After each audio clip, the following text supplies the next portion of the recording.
Amém. Muito bem. Estamos no capítulo 11 de Hebreus, estamos falando sobre fé. 4 semanas já tratamos sobre fé. E eu queria pontuar algumas coisas antes da gente seguir essa semana também sobre fé. Primeiro dizer que, se não ficou claro, eu quero reforçar hoje, que sim, nós cremos que Deus tem poder para curar toda e qualquer enfermidade. Diga amém. Qualquer, de dor de cabeça até câncer, até seja qual for a dificuldade, nós cremos que Jesus tem poder, Deus tem poder para curar toda e qualquer dificuldade. Diga mais um amém gostoso aí. Isso é verdade. Então, quando a Tita falou de manhã sobre a cura dela, e se você não viu, você perdeu, foi muito legal. Ela comentou que Deus disse para ela claramente, ela teve essa certeza no coração dela, de que Deus a curaria. Então, na nossa discussão sobre fé, é isso aqui, é a promessa de Deus. Vou repetir. Para ser fé, irmão, para ser fé, primeiro Deus tem que ter dito sobre aquilo. É uma promessa de Deus sobre aquilo.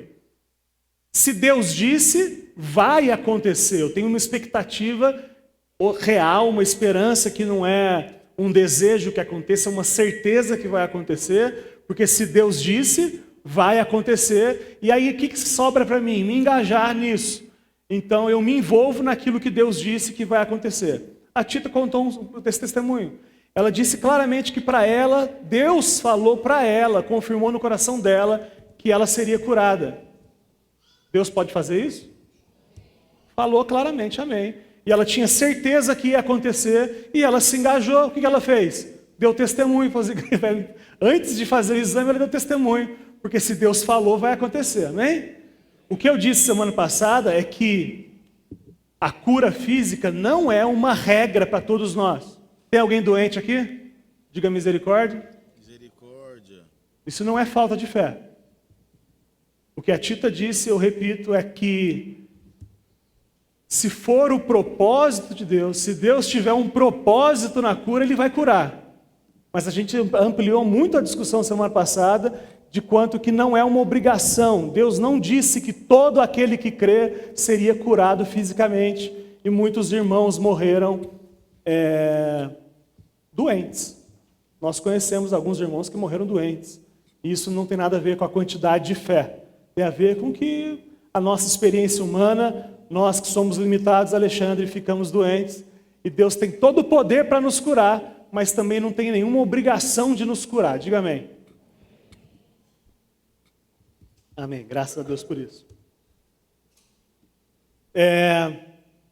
Então, amém, Tita? Amém? Ficou claro? Amém. A Tita me compartilhou semana passada, falou assim, é bom falar isso. Semana passada a gente falou que a fé de Deus mesmo, não a fé que o mundo chama de fé, a fé de Deus, ela gera na nossa vida, pelo exemplo de Hebreus 11, algumas coisas, como por exemplo, santidade. Se você tem fé, você vive uma vida de santidade. Ou, quanto mais fé, mais santidade você vive. Quanto mais você conhece a Jesus, mais você se enche dele, mais a sua vida é uma vida santa. Diga amém. Também a gente falou, segundo o texto de Hebreus 11, que mais temor você tem. Então, a relação com Deus é de você entender quem Ele é. A fé gera no seu coração temor, porque você sabe com quem está lidando. Você não está lidando com o seu colega de sala, você está lidando com o Criador do universo.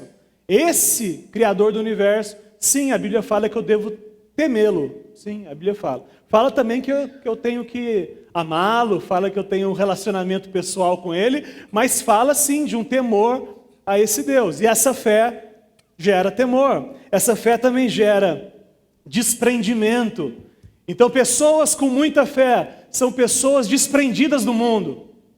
Pessoas que realmente têm fé são pessoas que estão olhando mais para as coisas que não se veem do que as coisas que se veem. Porque as coisas que não se veem são eternas, mas as coisas que vêm acabam.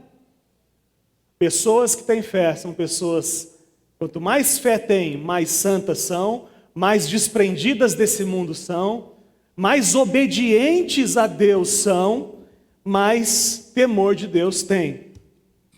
E a gente terminou a pregação da semana passada dizendo como é que faz para a gente aumentar a nossa fé. E os discípulos oraram: Pai, aumenta-nos a nossa fé. Jesus nos ensinou a orar sobre fé. E como a gente chegou à conclusão junto que você naturalmente não tem fé, e a fé, quando você manifesta a fé na sua vida, não é você, mas é Cristo em você. Então a pergunta é: como é que eu me encho de Cristo? Como é que eu me encho de Jesus para que a minha vida comece a manifestar fé naturalmente? E eu começo, como eu sempre brinco, a me assustar comigo mesmo. Eu começo a ter reações que eu jamais imaginei que tivesse.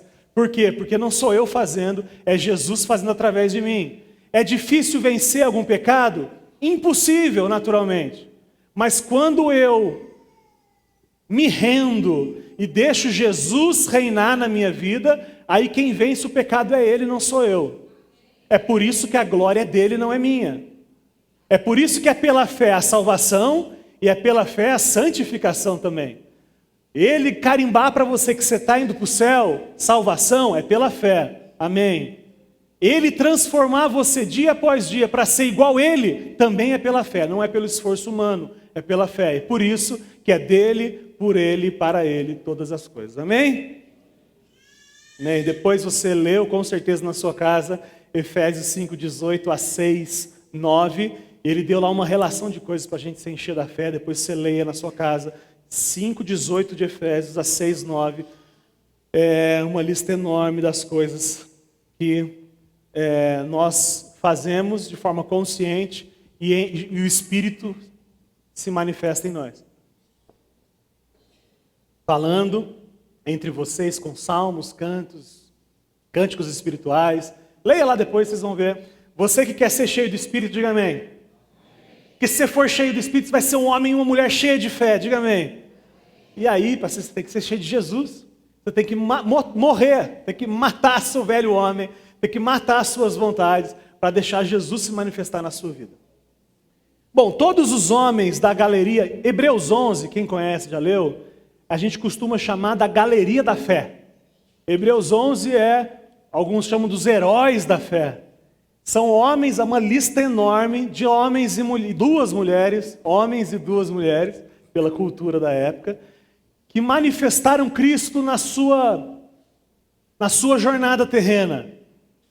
E por isso foram colocados lá, João, como os heróis da fé. Uma lista enorme, a gente conversou sobre alguns, mas o que me chama a atenção, Chico, é que todos os homens da galeria da fé, quando o autor de Hebreus foi escrever, Marião, sim, uma lista de homens cheios de fé, aí ele colocou todos os homens falhos, todos os homens limitados, como nós, diga misericórdia. Então vamos construir junto, que isso é uma parte importante da mensagem. Eu estou dizendo que todo mundo que está em Hebreus 11, que é elencado como herói da fé, como homens e mulheres cheios de fé, são homens e mulheres falhos como nós. Caramba. Talvez, se você for puxar lá a lista, Noé, quais são os pecados de Noé? Noé o bêbado, talvez? Noé cheio de pecados. Foi Raabe, a prostituta. Ei! É isso mesmo, Bíblia? Ô Jesus, é isso mesmo? Vai deixar Raabe na relação? A prostituta. Está lá. Raabe, a prostituta, elencada como heroína da fé. Eu não estou dizendo que ela continuou prostituta depois. Eu vou falar daqui a pouco. E Jesus é descendente de Raabe. Raabe, a prostituta, foi tataravó de Jesus. Ah, acho que isso aqui o autor errou, hein? Eu acho que isso aqui Deus errou, esse negócio aí. Jacó, na lista, o usurpador Jacó. Moisés, um cara também cheio de medo, cheio de receio. Sansão, vocês conhecem a história de Sansão? Sansão, um bobão, mas está na lista dos heróis da fé. Caramba, Dona Lourdes, está na lista, Sansão. Daqui a pouco eu vou falar sobre Sansão, mas Sansão, na verdade, a gente sempre diz que Sansão foi um suicida. Quem aqui já ouviu isso? Sansão suicida. Diga ok. Ele realmente, o texto conta que no último dia de vida dele, ele empurrou as colunas de onde ele estava e matou mais gente na sua morte do que na vida dele. Mas eu particularmente não acho que ele seja um suicida. Para mim, Sansão é um herói de guerra. Ele acabou morrendo como consequência, efeito colateral do seu ato heróico. É igual, quem assistiu o filme Armagedon aí? Lembra do filme Armagedon? Quem quer cantar a música do Armagedon? Ele... Pode isso na igreja? Aí eles vão lá e pousam num asteroide que vai colidir com a Terra. Aí tudo acontece e alguém vai ter que apertar o botão. Mas não está funcionando o transmissor. Aí fica o... Como é que é o nome do ator? Bruce Willis. Ele fica no meteoro e ele se explode junto. Ele não é um suicida, ele é um herói. Ele foi lá e não ligou de morrer, porque tinha um bem maior. Mas mesmo assim, Sansão canalha, Sansão um bobão, Sansão um mulherengo, isso é Sansão. Davi, vou falar de Davi? Lista dos heróis da fé, Davi. Adúltero, assassino, gente como a gente.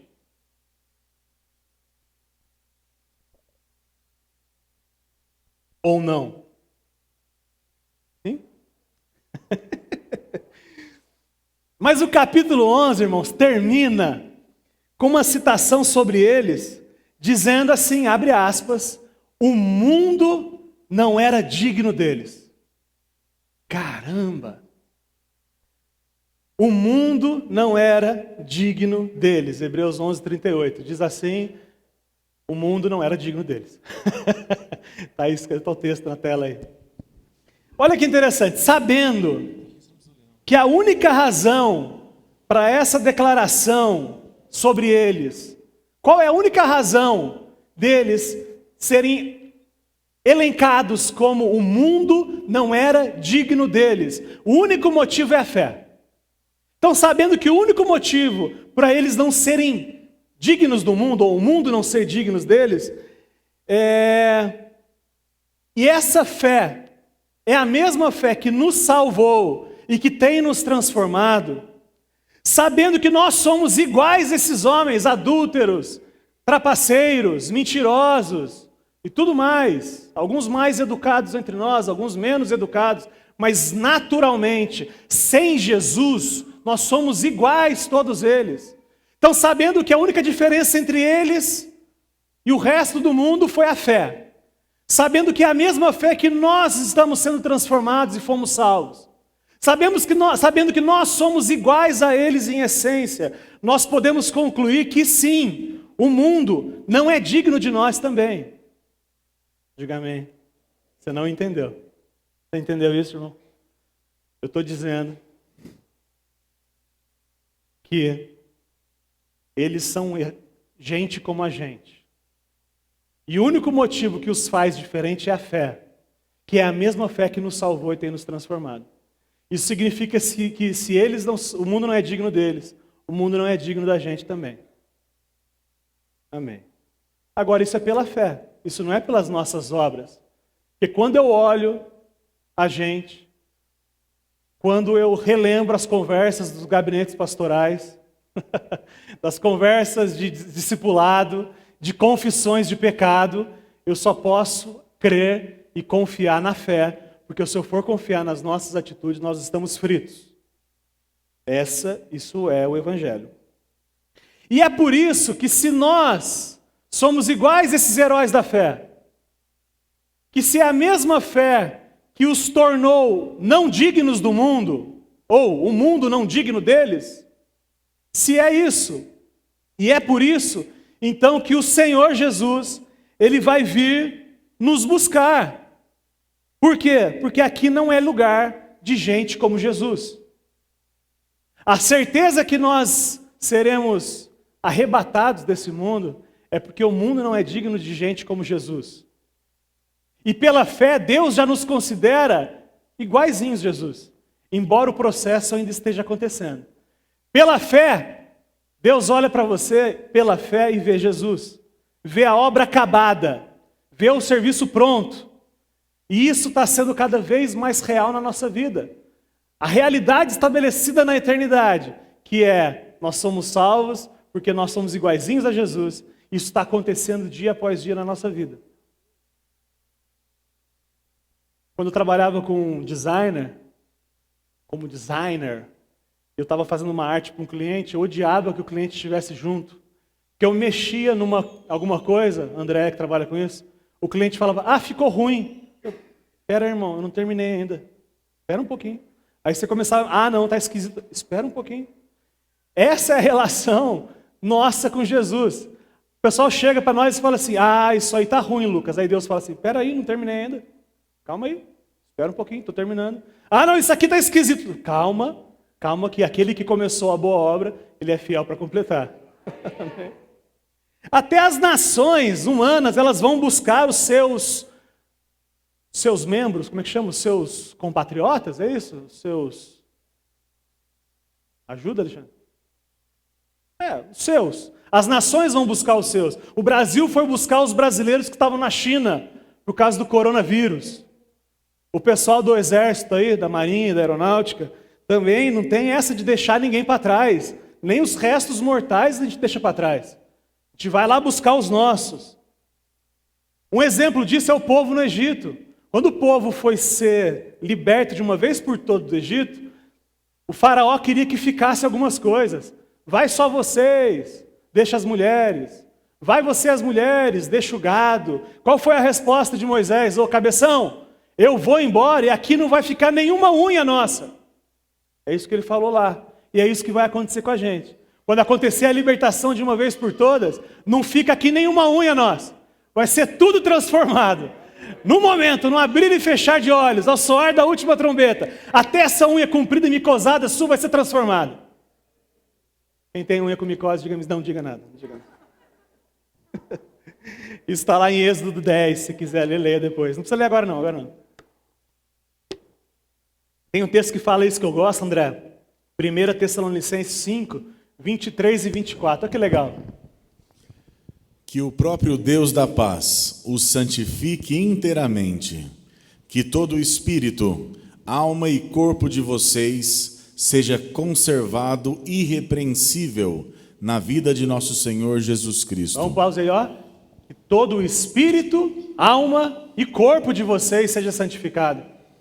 Está entendendo, irmão? Que seu corpo seu acabado aí, ele vai ser transformado. Essa é uma promessa de Deus. Nenhuma unha vai ficar para trás. Tudo será transformado mesmo. Porque não fica nada para trás. Com Jesus é assim, a transformação, a salvação, ela é completa. Continue. Aquele que os chama é fiel e fará isso. Olha que legal. Aquele que está chamando a gente, ele é fiel. E vai fazer o quê? Vai completar a obra. Qual obra? De transformar corpo, alma e espírito. O dia que você morrer, o seu corpo vai começar a apodrecer na sepultura. A sua alma e o seu espírito estarão automaticamente com o Senhor, conscientes com o Senhor. Mas quando Jesus voltar, as sepulturas entregarão os mortos. E aí o nosso corpo mortal será transformado e nós viveremos eternamente, glorificados, corpo, alma e espírito. Amém. Amém? É por isso que o Senhor vai nos buscar, porque nós não somos daqui. O mundo não é digno de nós. Não porque nós somos bons, mas porque Jesus é bom. E Ele é a delícia, e Ele é perfeito. E se Ele é perfeito, e eu estou sendo transformado nele, significa que quando Jesus vier buscar, Ele vai buscar todos aqueles que pela fé são iguais a Jesus. Deixa eu reforçar um ponto importante sobre isso, essa questão de digno. Quem é digno? O evangelho pregado hoje em dia em algumas igrejas é um evangelho coach. Um evangelho que você rompe, você faz acontecer, você desbloqueia na sua vida. É muito cansativo isso, irmãos, não tem nada a ver com o evangelho, mas deixa eu repetir. Você faz as coisas. É na sua força, você pode, você consegue, e toca música, e o cara entra dançando, e faz a festa, e aí rola com você no chão, e aí você sai, uau, o que aconteceu? Nossa, eu sou um outro homem. 2 dias depois você é o mesmo de novo. E se não é o evangelho que transforma, é só uma boa ideia. É uma boa ideia só. É aquele negócio assim, você está acima do peso, alguém chega e fala assim, você precisa fazer regime. Aí você fala assim, nossa, não tinha pensado nisso, interessante essa ideia sua. O pessoal é muito simplista, muito simplista. É igual para um drogado, irmão. Quem é viciado em bacon é igual a um drogado, igual. Aí você fala para um drogado assim, ei, para de fumar crack. Ele, boa ideia, parei. É assim? Não é assim, não é assim. Tudo bem aí, ô Anália? Programa aquela barriga de porco de novo para nós lá, amém? Quem é digno? Quem é digno? Jesus só é digno. Só Jesus. O mundo não é digno de Jesus. E se eu estou em Cristo, se eu estou em Jesus, se nós estamos em Cristo, isso passa a ter a ver com a gente também.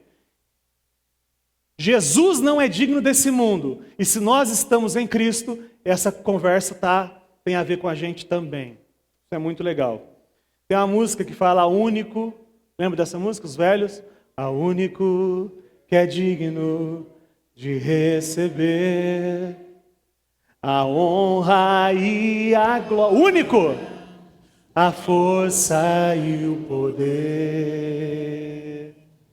Ao Rei eterno e imortal, invisível, mais real, a Ele ministramos o louvor. Vamos terminar a música?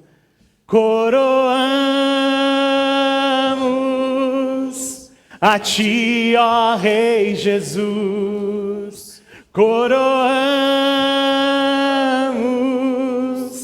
a Ti, ó Rei Jesus.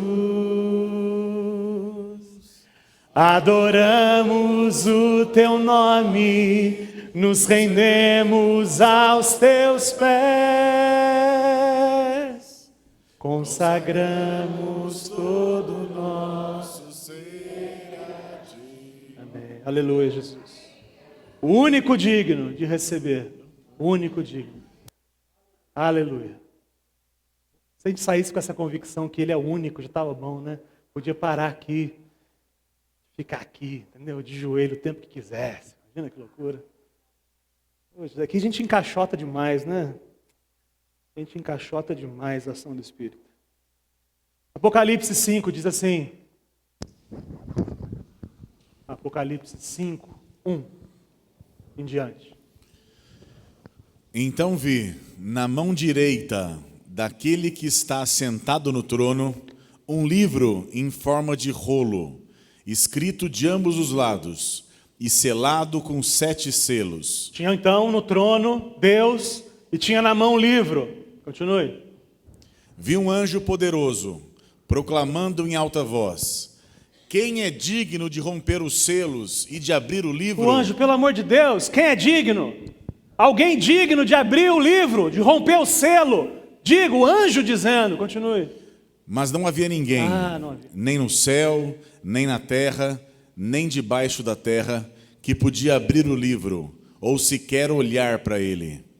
Eu chorava muito, porque não se encontrou ninguém que fosse digno de abrir o livro e de olhar para ele. Então, um dos anciãos me disse: não chore. Aleluia. Eis que o leão da tribo de Judá, a raiz de Davi, venceu para abrir o livro e os seus 7 selos. Aleluia. Glória a Ti, Jesus. Então vi um cordeiro, que parecia ter estado morto, de pé, no centro do trono, cercado pelos 4 seres viventes e pelos anciãos.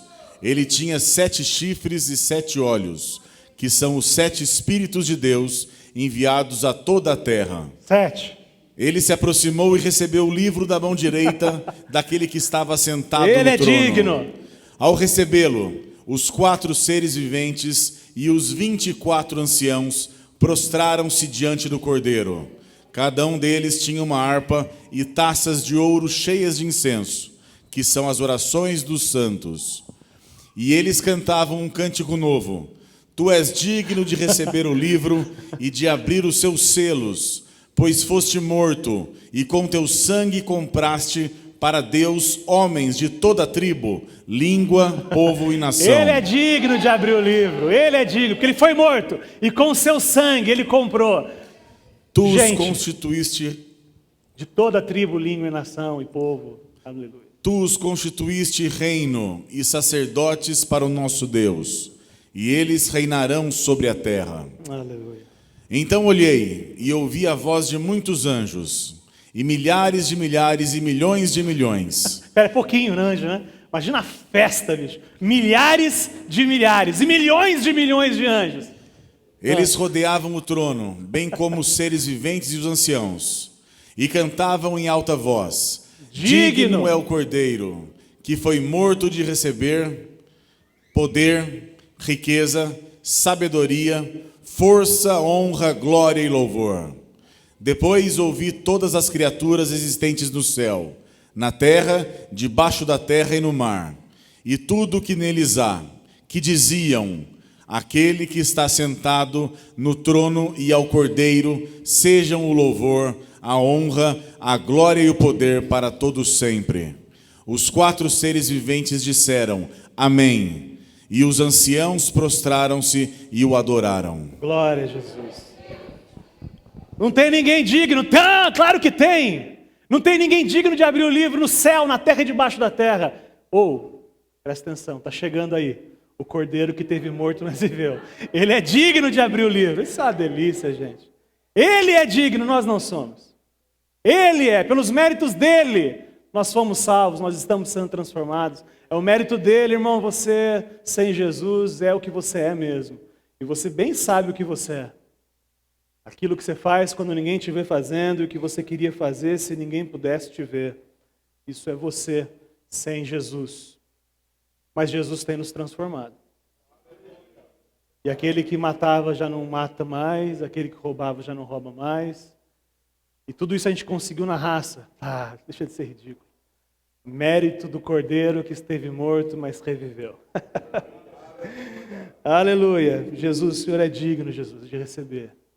Só o Senhor é digno. Só o Senhor é digno.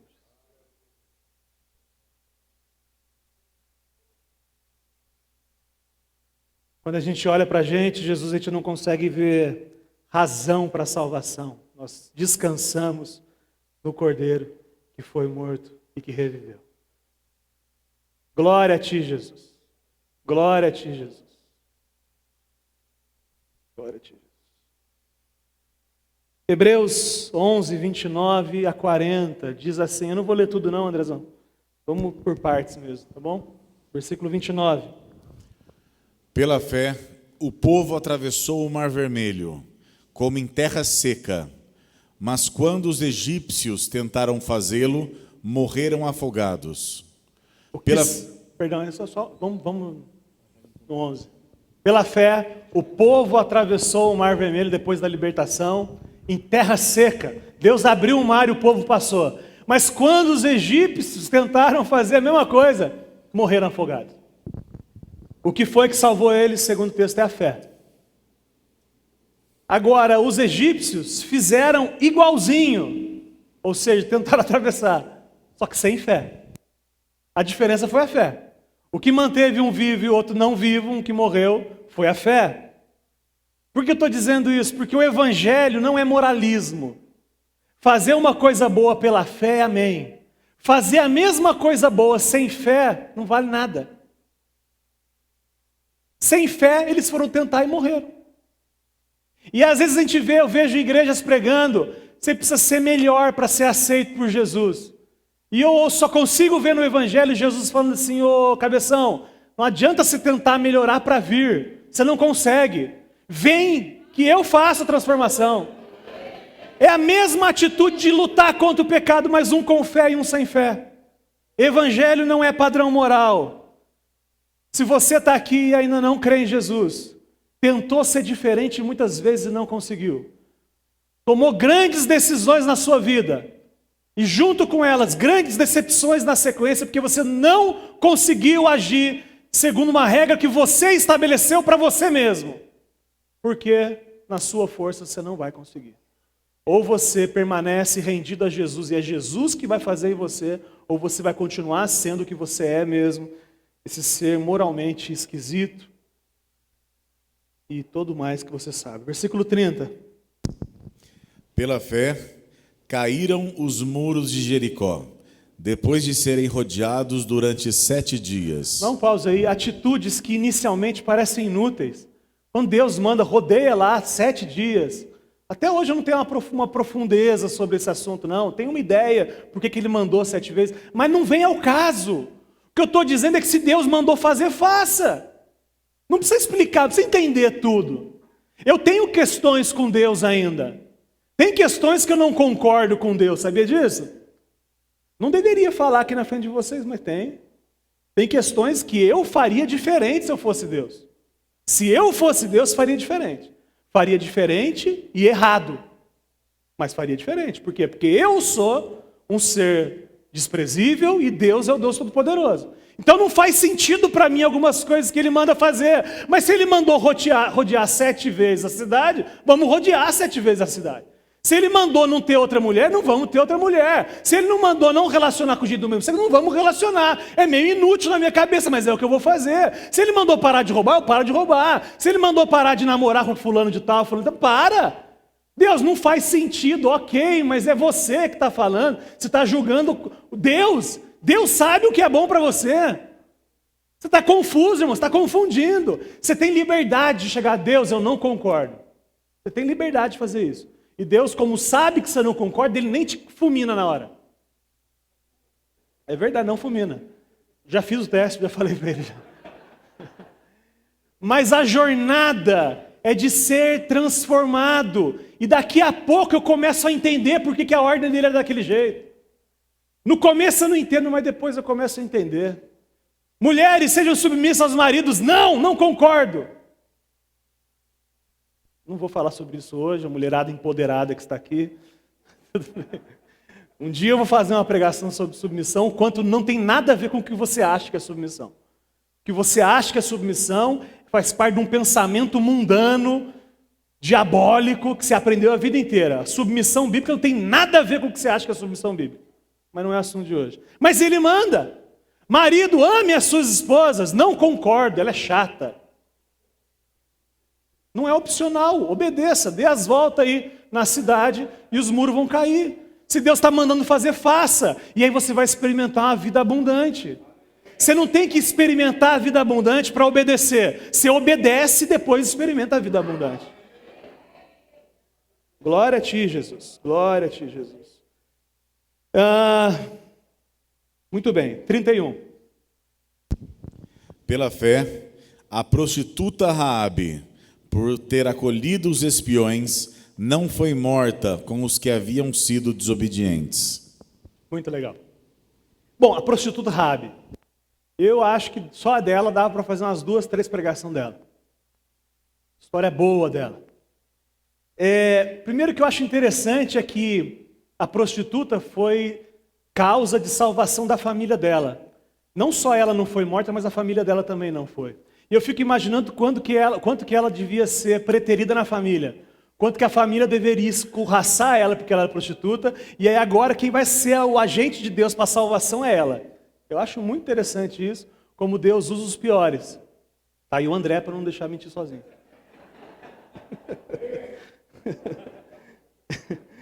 Como eu disse no começo, ela foi tataravó de Jesus, do Messias.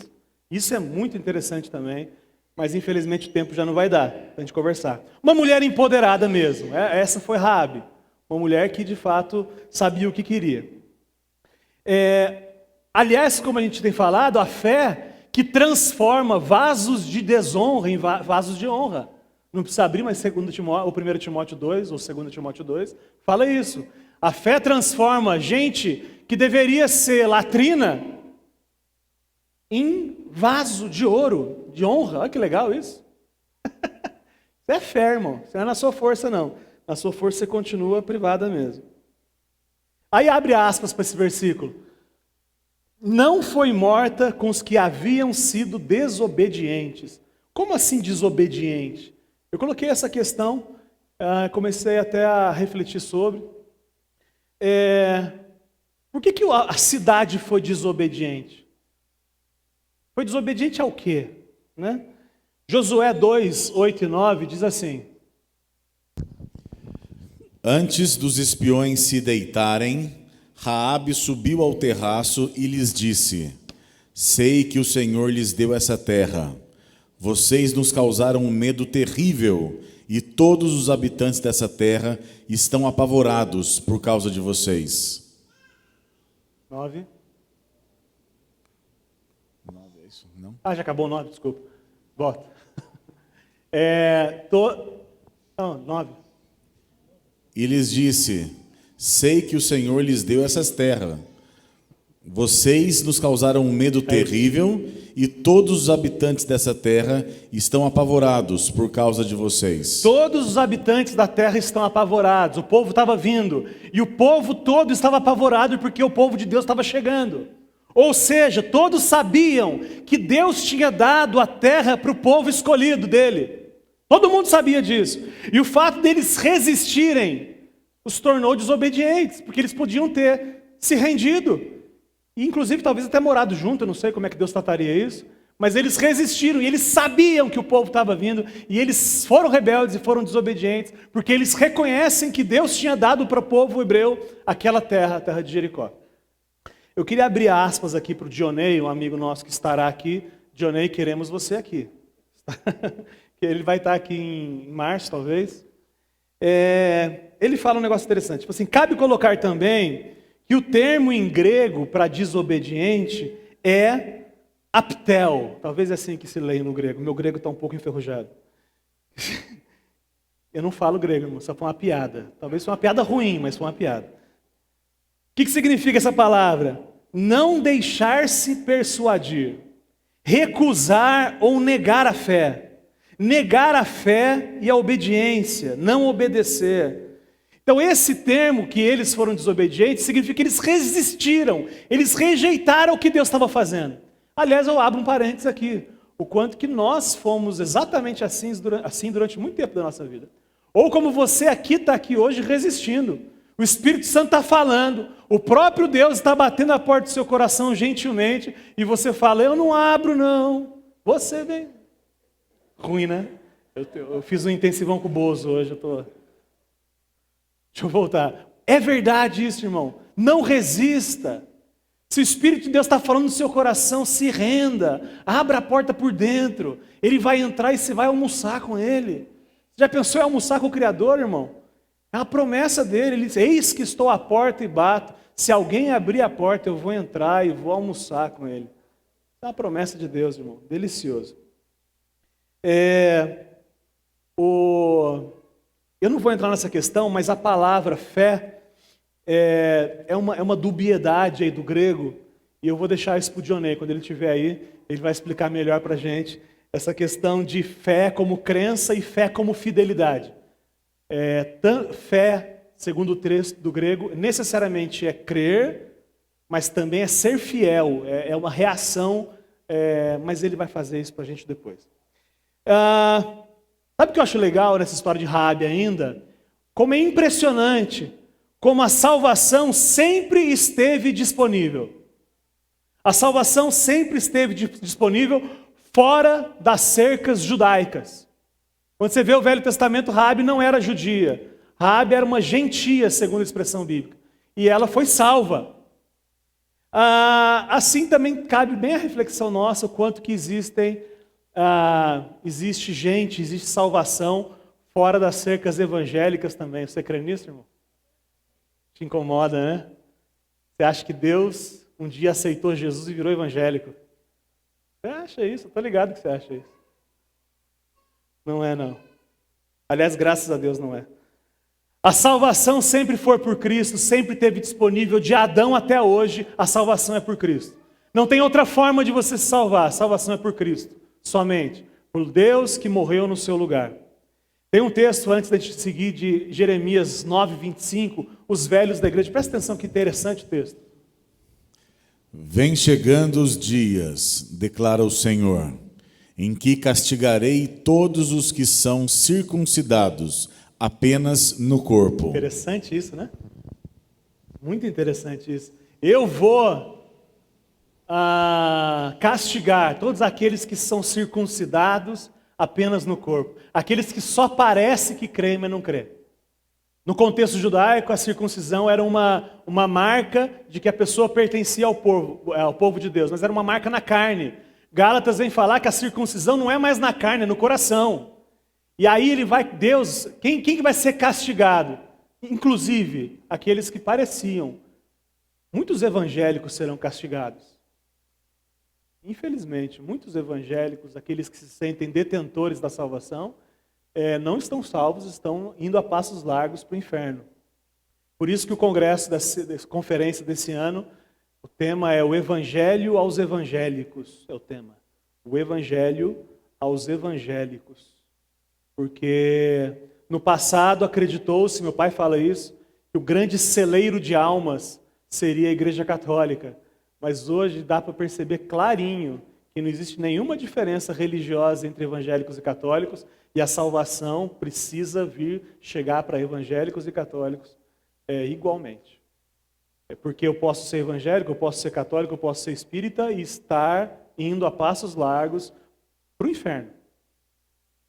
Então o que salva não é a religião, o que salva é um relacionamento com o Cristo. 32. Que mais direi?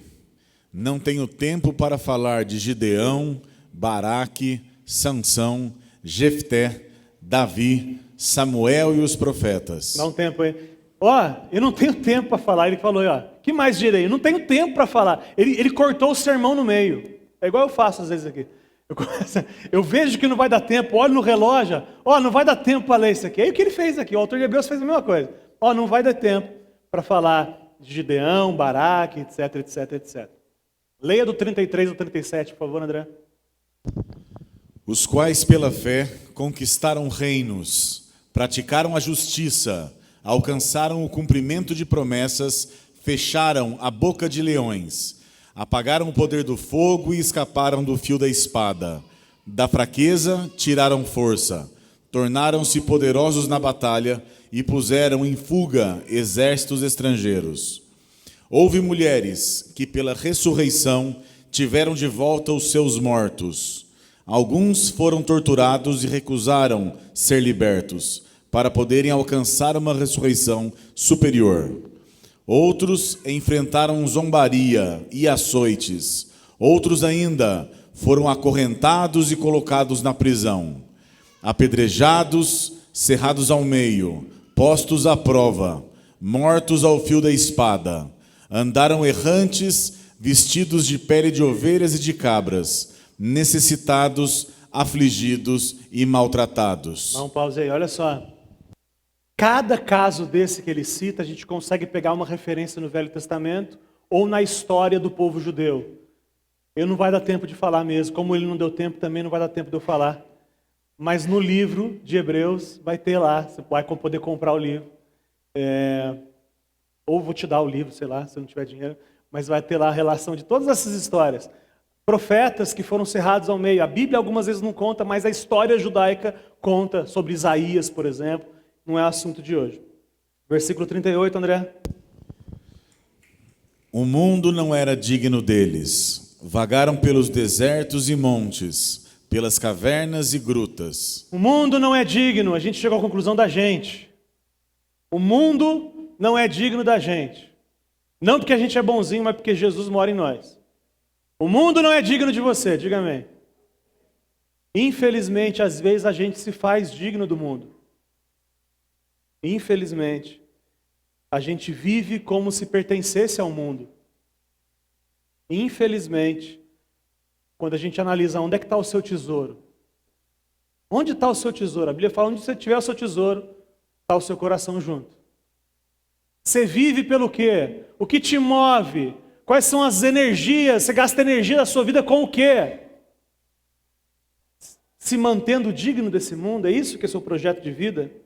Que as nossas atitudes mostram que às vezes o nosso tesouro está aqui na terra. A gente vive aqui, trabalha, gerencia as nossas questões como se a gente fosse pertencente desse mundo aqui. Tudo gira em torno da gente aqui.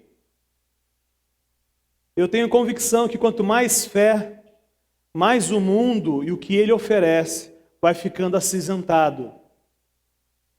Quanto menos fé você tem, mais colorido é o mundo e o que ele te oferece. Quanto mais fé, mais cinza o mundo. Mais cinza, dinheiro, poder, fama, glória, sexo, etc. Quanto menos fé, mais colorido são essas coisas. E você tenta suprir o seu vazio com essas coisas, um buraco negro, um buraco que ele não tem fim. Ele continua sempre querendo mais e mais e mais. Sempre assim. E o convite do Evangelho, irmão, e você está ouvindo hoje de novo, o convite do Evangelho é viver desplugado. Viver desplugado. Como a gente falou a semana retrasada ou retrasada, viver em tendas sobre o que é seu. A terra era deles, e eles viveram como estrangeiros na terra que era deles. E a Bíblia fala que nós devemos viver assim aqui na terra, em tendas. Devemos viver sabendo que nós não somos daqui. Sabemos que nós temos uma outra pátria esperando nós. O nosso passaporte não é brasileiro, nosso passaporte é do céu. Essa é a nossa certeza. Você tem que cuidar das suas coisas como se não fossem suas coisas. Porque não são suas coisas. Versículo 39, André. Todos estes receberam bom testemunho por meio da fé.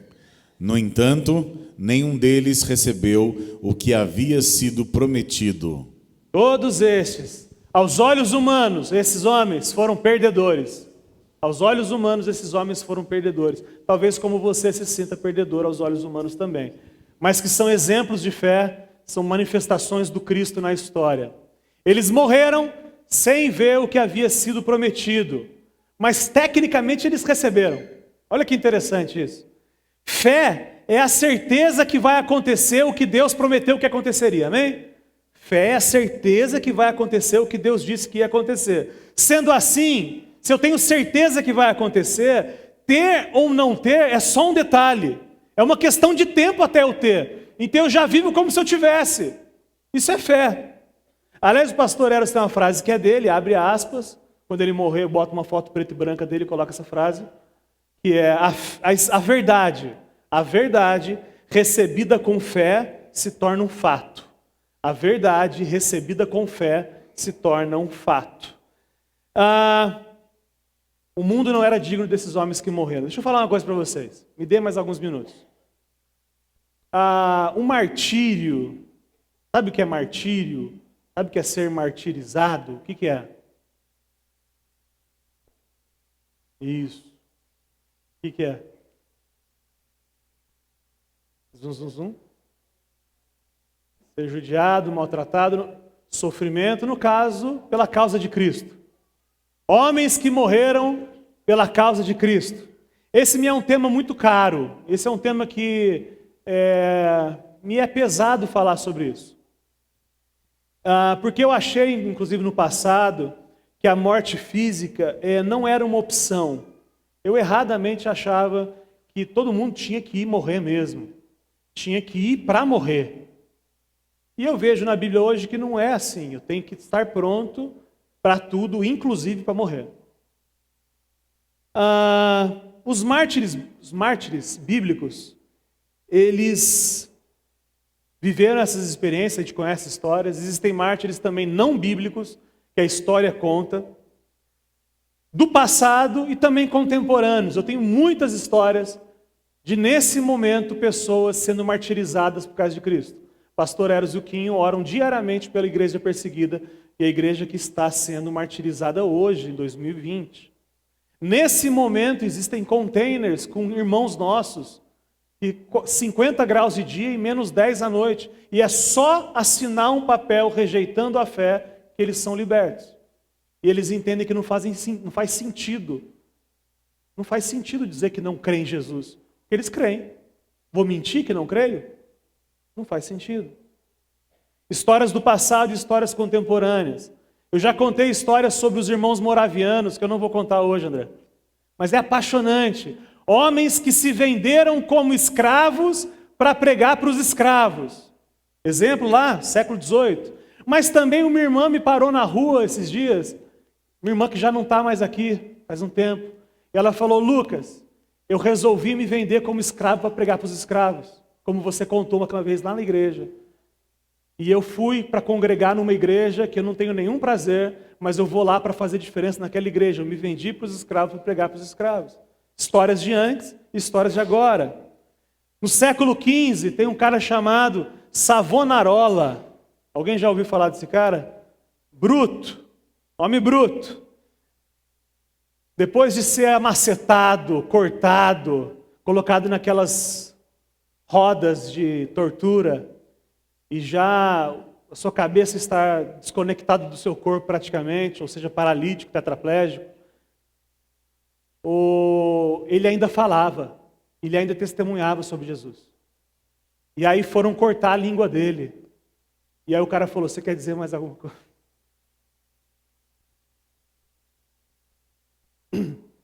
Quer dizer mais alguma coisa? E abre aspas para ele. O Senhor sofreu muito mais por mim. E cortaram a língua dele. Isso homens do passado, mas homens de agora. Russell Shedd, em 2016 morreu, abro aspas para Russell Shedd. Nunca sofri quase nada até os últimos 4 meses. Ele no leito de morte, tem um vídeo dele dizendo isso. Ele continua dizendo, é uma experiência muito boa, porque a gente se sente desmamando do mundo, pronto para subir, graças a Deus. Cristo sofreu no nosso lugar para que nós possamos também aproveitar a grandeza do amor por nós. Os sofrimentos não se podem comparar com a glória. Fecha aspas. Homens do passado, homens do presente. Tem uma menina que em 1555 ela foi emparedada, porque ela tinha uma Bíblia. E quando acharam, se você disser que essa Bíblia não é sua, está livre. 15 anos. Ela falou, mas é minha. Aí o chefe dela falou, diga que não é sua. Ela falou, mas é minha. E ela já tinha lido em uma semana 3 vezes a Bíblia, apaixonada. E aí, levaram ela para fora e emparedaram ela. Sabe o que é emparedar ela? Fizeram uma parede, igual fazia com um vampiro, talvez, que deixava ele lá para morrer de fome, morrer de qualquer outra coisa. Emparedaram ela. Essa é a história real. E aí, quando iam terminar a parede, falaram, você quer dizer alguma coisa? Você quer negar Jesus? E ela falou o quê?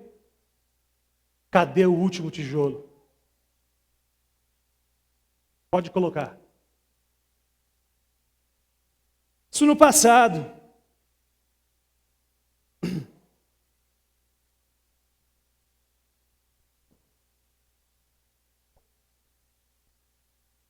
Mas hoje também, irmãos.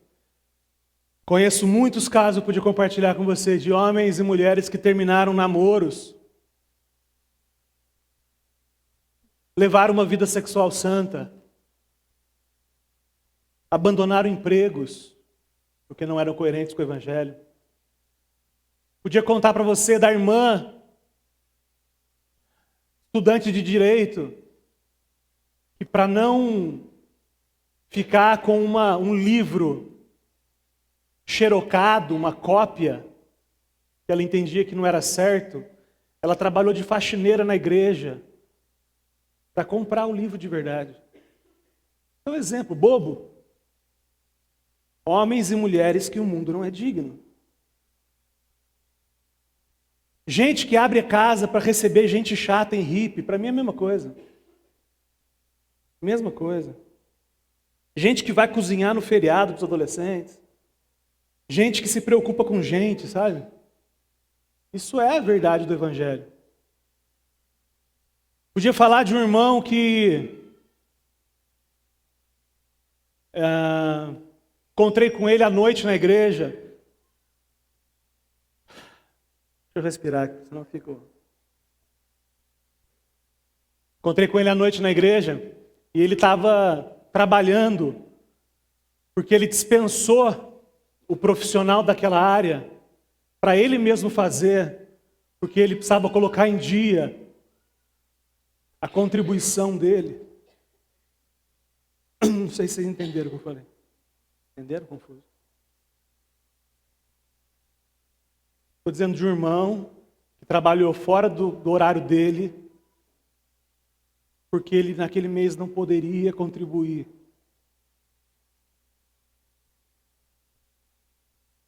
Eu não estou falando de dinheiro, irmão. Entendeu? Estou falando de homens que o mundo não é.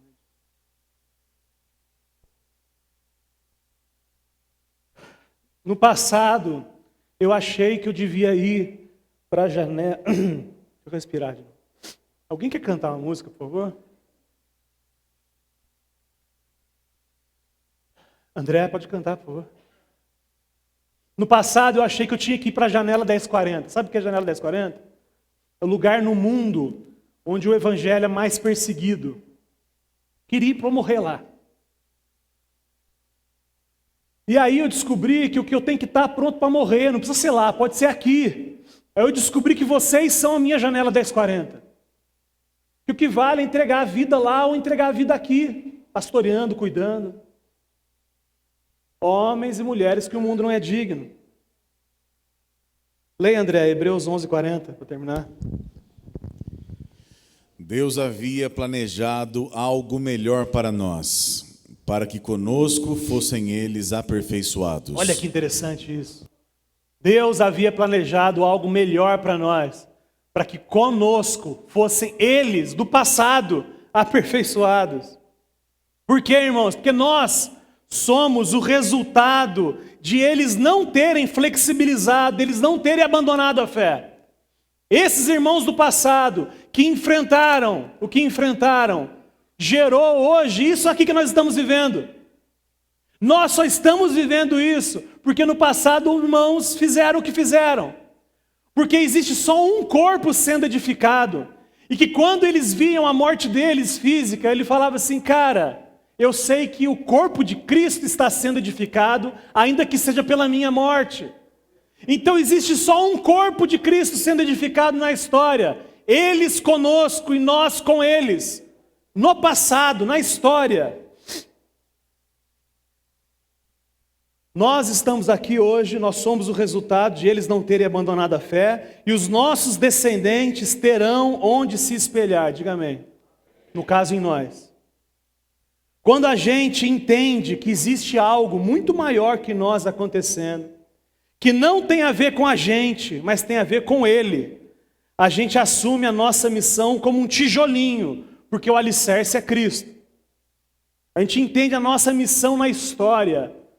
E se a nossa missão na história é cuidar de 2 filhos, 3 filhos, porque esses filhos impactarão o mundo, aleluia por isso.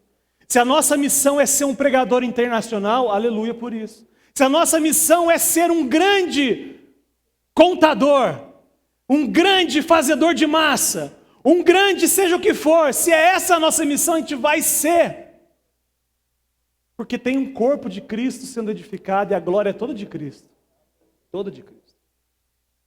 Já que a pregação do Evangelho é exclusivamente humana, olha que interessante isso.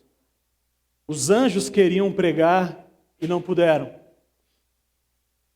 Só a nossa missão pregar o Evangelho. Se é verdade isso e é verdade, uma geração, só uma geração é suficiente para apagar a fé do mundo. Se uma geração, durante 50 anos, uma geração, ninguém mais falar do Evangelho, acaba a fé na terra. Porque necessariamente é de 1 a 1, é relacionamento, é gerando. Mas, sempre houve homens e mulheres fiéis, um remanescente que não se curvou a Baal. Sempre houve. Sempre houve. Que nessa geração que nós vivemos, a gente seja esse elo da corrente, que não vai se curvar a Baal mesmo, e que vai proclamar a fé mesmo, e que vai seguir a jornada de homens e mulheres, que o mundo não é digno. Você, irmão, não se faça digno do mundo. Continue sendo indigno do mundo pela fé. Amém?